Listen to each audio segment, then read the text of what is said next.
मैं hunger strike पे बैठा हूँ एक एफिडेविट के अगेंस्ट। ये एफिडेविट हमारी यूनिवर्सिटी लेके आई है।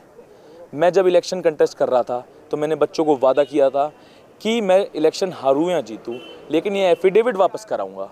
बच्चों ने मुझे जिता के भेजा है। अब मैं उन बच्चों की आवाज़ उठा रहा हूँ। इस यूनिवर्सिटी में जो ये एफिडेविट लाया गया है, इस एफिडेविट में कहा गया है कि हमें पहले परमिशन लेनी पड़ेगी यूनिवर्सिटी से प्रोटेस्ट करने से पहले, और जेन्युइन इशू होना चाहिए। सबसे पहली बात, जिसके अगेंस्ट हम प्रोटेस्ट कर रहे हैं वो हमें परमिशन क्यों देगी? और जेन्युइन इशू ये थोड़ी डिसाइड करेंगे, डिसाइड तो हम करेंगे कि हम इशू क्या फेस कर रहे हैं, किसके अगेंस्ट हमें आवाज़ उठानी है। तो इस चीज़ों के लिए मैं इंडेफिनेट हंगर स्ट्राइक पे बैठा हूँ। ये हंगर स्ट्राइक जब ही कंप्लीट होगी, जब ही ख़त्म करूँगा मैं, जब ये एफिडेविट वापस होगा। अथॉरिटी की तरफ से सिर्फ ये बात आई है, वो बात करने आए हैं, वो रिक्वेस्ट करने आए हैं, प्लीज़ आप उठ जाओ कि कोई पहली बार इलेक्टेड जनरल सेक्रेटरी या इलेक्टेड काउंसिल मेंबर इसमें हंगर स्ट्राइक पे बैठा है। तो मैंने उन्हें क्लियरली जवाब दिया है, आप इस एफिडेविट को वापस ले लीजिए, मैं अपनी हंगर स्ट्राइक ख़त्म कर दूँगा। ये इशू सबका इशू है, ये किसी का पर्सनल इशू नहीं है। इसमें मैं सबका वेलकम करता हूँ, जो भी यहाँ आएगा, जो भी हमारा साथ देगा। ये सबका इशू है, पूरी यूनिवर्सिटी का इशू। हाँ, अभी कईयों का साथ मिला है, कई लोग आए हैं, अपना सपोर्ट दे के गए हैं। लेकिन मैं सबसे यही रिक्वेस्ट करता हूँ सभी पार्टी से, सभी पूरी यूनिवर्सिटी के स्टूडेंट से, ये एफिडेविट वाला मुद्दा हम सबका है। आप प्लीज़ सारे यहाँ आइए, सपोर्ट करिए। ये इंडेफिनेट हंगर स्ट्राइक जब ही कंप्लीट होगी, जब ये एफिडेविट वापस होगा, और ये एफिडेविट आप बच्चों की ताकत से वापस होगा। जब ये पहली बार एफिडेविट इंट्रोड्यूस हुआ था 7 जून को, तो काफ़ी पॉलिटिकल पार्टीज़ ने मिलकर प्रोटेस्ट करा था, और इसके बाद भी काफ़ी प्रोटेस्ट चलते रहे। पर क्योंकि यहाँ पे बच्चे नहीं थे, तो अथॉरिटीज़ ने ये बोलकर उन्हें उठा दिया कि आपके पास स्टूडेंट स्ट्रेंथ नहीं है और स्टूडेंट्स नहीं चाहते हैं कि ये एफिडेविट वापस हो। इस वजह से उस टाइम ये बंद हो गया। फिर हम जब वापस आए जुलाई में, तो हमने इसे रिज्यूम किया। हम हर डिपार्टमेंट गए, वहाँ पे अवेयरनेस कैंपेन करे और हर बच्चे को इस चीज़ के बारे में आगाह करवाया कि कैसे ये एफिडेविट आपके फंडामेंटल राइट आर्टिकल 19 को आपसे छीन रहा है।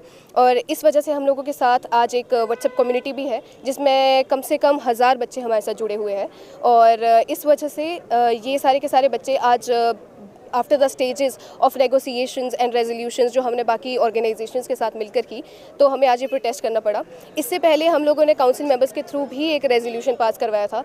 तो हम एक कम्युनिकेशन चैनल जो अथॉरिटीज़ के द्वारा ही कहा जाता है कि उसके थ्रू आए, हम रिप्रेजेंटेशन के थ्रू भी गए थे, बट तब हमें कोई भी आगे से आंसर नहीं आया। हमने मशाल मार्च की, तब भी वीसी मैम ने हमसे कोई बात नहीं की, और इसीलिए आज हमें मजबूरन यहाँ पे एक इंडेफिनेट प्रोटेस्ट की शुरुआत करनी पड़ रही है। जी, जैसा कि मैंने कहा कि उस समय पे अगेन स्टूडेंट्स यहाँ पे नहीं थे, तो उस समय ये नीड ऑफ द आवर समझी गई कि वो कोर्ट गए, और Archit Garg is a petitioner, वो कोर्ट गए। ये जून में हुआ है, हालांकि हम यहाँ पर जुलाई में पहुँचे हैं। जब हम यहाँ पे पहुँचे थे तब तक ये स्टूडेंट्स के लिए नहीं था, ये सिर्फ पार्टी मेंबर्स के लिए था। लेकिन जब ये हमें भी बोला गया, तो हमने कलेक्टिवली इसे बॉयकॉट करा। मुझे लगता है कि जब आप प्रोटेस्ट की बात करते हैं, रेजिस्टेंस की बात करते हैं, तो वो अलग अलग फॉर्म्स में होती है। अर्चित गर्ग हाई कोर्ट गए, वो उनका way of saying no to affidavit था, और ये हमारा वे है प्रोटेस्ट करना, रेजिस्ट करना, इस एफिडेविट पे साइन ना करना, ये हमारा वे ऑफ रेजिस्टेंस था। जी देखिए, हम लोग का पर्पस है कि complete withdrawal of this affidavit हो। तो हमें बहुत खुशी है कि हमारी इतने महीनों की मेहनत के बाद आखिरकार हंगर स्ट्राइक पे बैठने वाले भी यहाँ पर है, और हम सब मिलकर एक ही मुद्दे को लेकर यहाँ पहुँचे हैं, और हम चाहते हैं कि अथॉरिटीज़ अब हमसे बात करें और इसका कंप्लीट विड्रॉल हो। देखिए, हम लोग का एक पूरा का पूरा एंटी एफिडेविट फ्रंट बना है। उसमें स्टूडेंट्स प्लस डिफरेंट ऑर्गेनाइजेशंस हैं, जिसमें कि एसएफएस भी है, जिसमें आसिया भी है, साथ पार्टी भी है, और यूएसओ भी है, एएसआई भी है, तो ललकार पार्टी भी है। तो इसमें काफ़ी अलग अलग ऑर्गेनाइजेशंस ने मिलकर हमसे पार्टिसिपेशन किया है। हम लोगों ने अभी इंडेफिनेट प्रोटेस्ट रखा है, आज से ही ये शुरू होगा 1 बजे से, और हम चाह रहे हैं कि अब वीसी मैम हमसे आके बात करें, क्योंकि हम मैम को बता देना चाहते हैं कि it's not just one petitioner और पॉलिटिकल पार्टी जो चाहती है कि इस एफिडेविट को वापस लिया जाए, बट हम एज अ स्टूडेंट बॉडी भी चाहते हैं कि ये वापस हो।